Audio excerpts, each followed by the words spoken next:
Hello and welcome to Last Night's Watch, your weekly Game of Thrones show here on GamesRadar Plus. I'm Lauren O'Callaghan and Andy's away for a couple of weeks, so this week I'm joined by Matthew Elliott. That's right, Andy has been summoned to King's Landing, so instead of Joffrey's faithful hound, you've got Andy's not quite so loyal pug. This week we're going to be talking about The Unburnt, so if you haven't seen the episode, please do click away now. If you have, stick with us because we're going to be talking about what Jon Snow's been up to, as well as the fate of Daenerys. Do the line? I'm going to do the line. Your watch has begun. Yeah. How can you leave us now? I did everything I could, you know. You swore a vow. Aye, I pledged my life to the Night's Watch. I gave my life. For all nights to come. They killed me, Ed, my own brothers. You want me to stay here after that? So this episode starts off with Jon back at the wall. Apparently he didn't leave, despite what we saw at the end of last episode. And he finally gets reunited with Sansa, which for me I think was probably one of the most emotional moments I've seen in this series for a long, long time. I thought it was really, really well handled. Yeah, definitely. I'm not ashamed to admit I teared up a bit there because I just really wasn't expecting it. Like, you know, the Stark family traditionally aren't very good at family reunions, so I really didn't think that they were going to see each other. And then straight off the bat, she walks into Castle Black and they look at each other, and yeah, it was really emotional. A lovely little swell of music. I watched it quite early in the morning. I was feeling a little bit delicate, so I'm not ashamed to say that I welled up as well. I thought it was particularly well handled. I think I was kind of expecting the inevitable Game of Thrones thing of something happening on the way to Winterfell, so they got intercepted by someone. But I suppose they have Brienne with them. Yeah. But like you, I'm just so glad they got straight to the point. And I think one of the things I really liked as well is when Sansa got back there, that suddenly we're seeing this different side of her. She's been through all this stuff.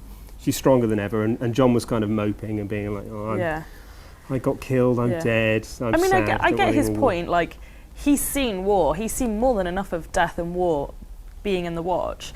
And, you know, he's trying to get away from that. But I do think Sansa's right. Like, Winterfell is their home. They need to go and get it back. And I love seeing that side of her as well, because I'm not usually a fan of Sansa as a character because she is just a bit too weepy for me. But now she's been, you know, emotionally and physically traumatised. She's got a bit of a harder skin on her. In many ways, maybe we should be thanking Ramsay Bolton for making her strong. Maybe not. Okay, we'll call that one Plan B. Let's look at that man now. I also really liked the brief flashback to their childhood and stuff. That was really cool. It was really nice, yeah, because of all the Stark siblings, Sansa's probably the one that Jon Snow was least close to, if anything. So I was kind of curious what would happen when they finally saw each other again. And I thought it was great that they acknowledged that, and she kind of said, you know, I know I was an arse to you when we were kids, and he was like, don't worry about it, it's fine. Yeah, you were. And then they talked about eating a pie. Yeah, ideal. Like what else do you want? Had a bit of a chuckle. Yeah. Did you notice as well how Melisandre has gotten out again of admitting that she burned Stannis' daughter at the stake? Every time someone asks her about it, she just like kind of looks away.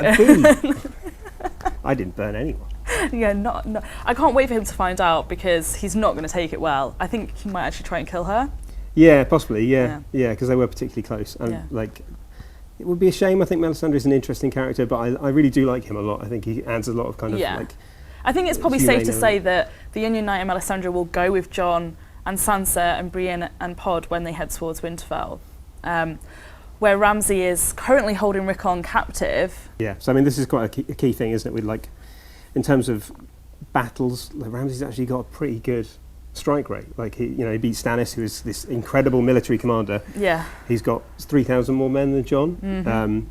Admittedly, the wildlings, they kind of have that kind of edge of like potentially they could beat anyone, but it's kind of setting itself up to like quite a nice big conflict, I think, especially when you start thinking about the other stuff we saw with Littlefinger, where he's bringing in the Knights of the Vale, who are apparently like incredibly strong as well. Well, which side do you think they're going to go for, though? That's a really interesting question, and I kind of, part of me feels like it could work in a way that it sets the Knights of the Vale up to take Winterfell back from the Boltons, and then maybe the Wildlings and the Knights of the Vale fight each other, which seems like kind of a bit of an anticlimax. But this series has always been about like getting close to the thing you want and then snatching it away and doing it in a different way. Exactly. That's not particularly what I want to see, but I kind of like the idea of the Knights of the Vale being really stuffy and kind of traditional, then being forced to fight this kind of non-traditional northern force of Wildlings and stuff. But we'll have to wait and see. Yeah, I think it's definitely going to depend on whether the North backs Jon Snow's claim. Because like you say, he's outnumbered. Technically, you know, Ramsay is the legitimate warden of the North now. I feel like before we get to the big battle, we're going to see Jon try and have to prove himself to the other northern families. Exactly, yeah. There's actually, in the books, there's another character that we haven't seen at all yet called Wyman Manderley, who's one of the sort of very, very loyal Stark people. Traditionally, like like really, really scrupulously loyal to the Starks to the point that he kind of is playing the long con, like showing his sort of loyalty to the Boltons, but ultimately like he intends to betray them and the Freys. That brings us to our trivia section of the show this week. Last week I asked Andy when was the last time we saw Rickon Stark. The answer was Reigns of Castamere. He got it wrong, but lots of you got it right.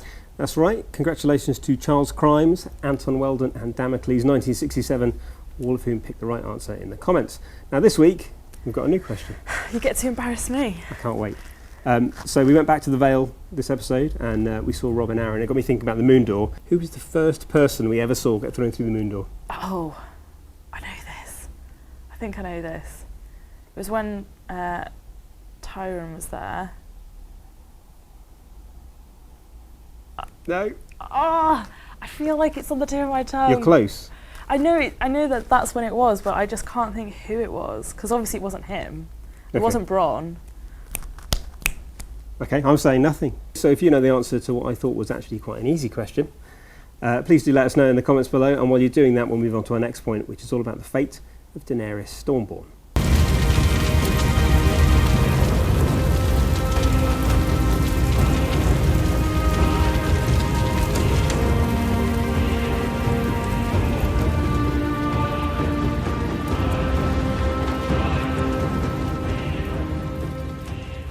So once again, Daenerys has lost all of her clothes in a fire. What's happening? Seriously? That's how we're summing up that bit. Yeah. Okay. She needs to get some fire alarms. I don't think that would help. Like, Why? The Because problem isn't, it's not like she was cooking chips, is it?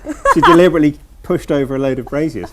I actually thought that was a pretty cool way of dealing with that. But it was. I loved her confidence though. Like not even for a second was she even think that she was going to be hurt by the fire. No. And then she kind of just hung out in there a bit to make sure, all just the clothes were gone. Yeah.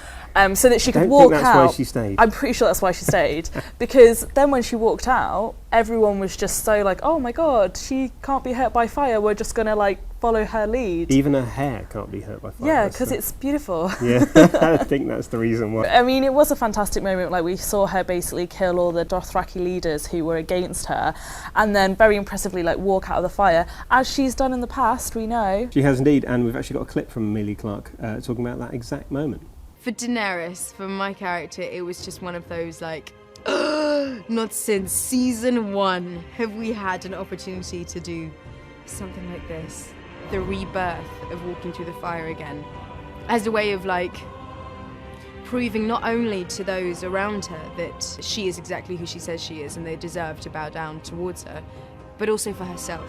And I think that proof of knowing that she doesn't need the dragons to be the leader and the warrior that she is exactly what makes her the kind of character who could sit on the Iron Throne. So, as she said there, this is kind of a huge moment for the series, and maybe a bit of a turning point for Daenerys. Yeah, I mean, I don't see her going back to Meereen with the Dothraki. Why would she? Well, Why exactly. would anyone go there? Yeah. But hopefully this is going to set her up to go across to Westeros, but it kind of just begs the question, is she just going to leave Tyrion in charge of Meereen then to deal with all that and not bother going back? Or? That's what I do. I mean, he's I just abandoned my council. Yeah, well, that's what he's there for. He's a politician. He's actually doing a really good job as well. Yeah, he is. But yeah, I mean, like it did sort of allude to the whole kind of idea of them, crossing the sea in wooden horses and all that sort of stuff, which we kind of got promised that amazing battle in the first season. It's got to happen soon. If she doesn't cross the sea by the end of season 6, I'm out. I'm not watching anymore. That is a lie. HBO. That has to be a lie. I refuse. If she doesn't, she needs to. It needs to happen, and this is the perfect opportunity. I think that's what they're going to set it up for. Mm-hmm. Did you not think it was really weird though that the Dothraki were quite quick to kind of bow down to her? They're quite easily swayed. They aren't are. Yeah. And also, pretty chilled out about her burning all of their leaders and their holiest building as well. Yeah, maybe they're just terrified that she's going to set them all on fire. So like, damn it, look at the floor, look at the floor. I can kind of sympathise with that. She's suddenly this was kind of a good terrifying moment for Daenerys. It's been a while since we've had that. Yeah, it was great. The other bit about that whole section that I really quite liked was the bants between Dario and Jorah. Oh God, where Dario's like, yeah, I'm sleeping with the woman you love. Bants. And you're gonna die. Yeah. And you're gonna die. It's like, Jesus, come on, dude. And you're old. Yeah. It's like you're old. I'm sleeping with the woman you love. You're gonna die. And no, I'm not giving you my knife with a naked lady on it. Yeah. So that brings us to our favourite moment of the episode. Usually it's a line, but this week we really enjoyed the seductive look Tormund Giantsbane was giving Brienne at the dinner table.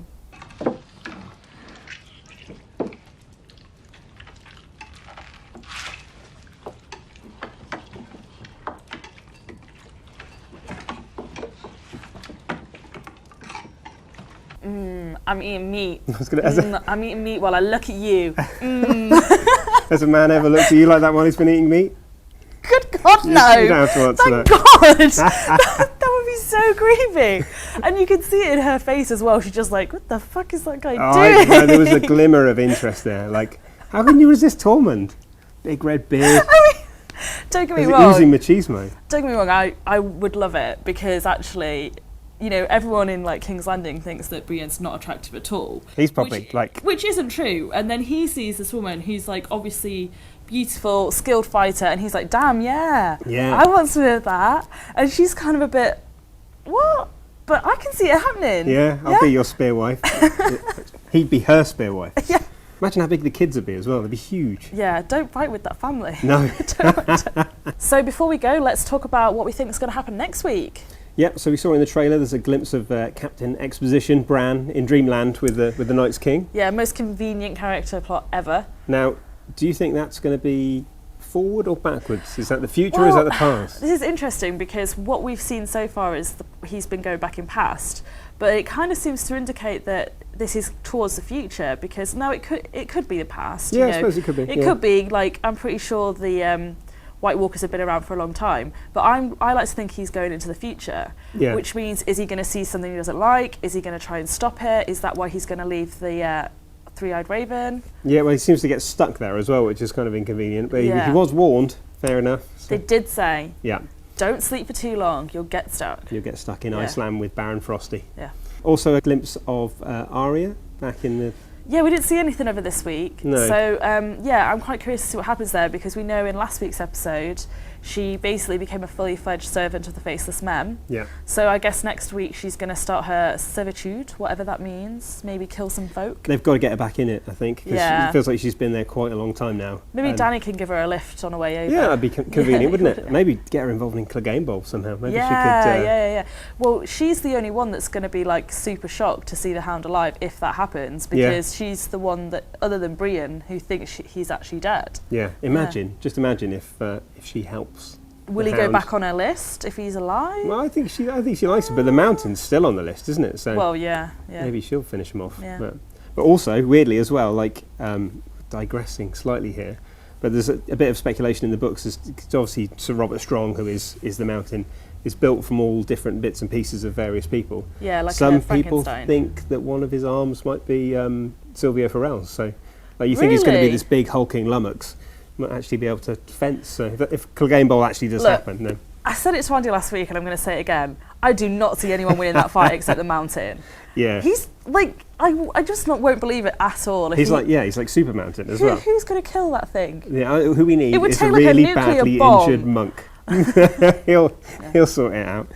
I think as well next week we're going to get the Kingsmoot because like definitely, Theon finally made it home in this week's episode, but nothing really much happened there other than him saying he was going to support his sister Yara's claim to the Salt Throne. So I'm hoping we'll get the Kingsmoot next week and we'll find out whether she'll win or, as I suspect, her uncle will win. Yeah, that seems like the way it's going. I actually think she's a really cool character, and it's good seeing her again. And she sort of seems like she's got a flintier edge about her this week as well. Yeah, and it's kind of nice to see Theon like involved in something that doesn't involve bits of him being cut off anymore. Yeah, I'm hoping like maybe he'll find a bit of peace like back at home. Yeah, it's Game of Thrones though, so probably not. No chance at all.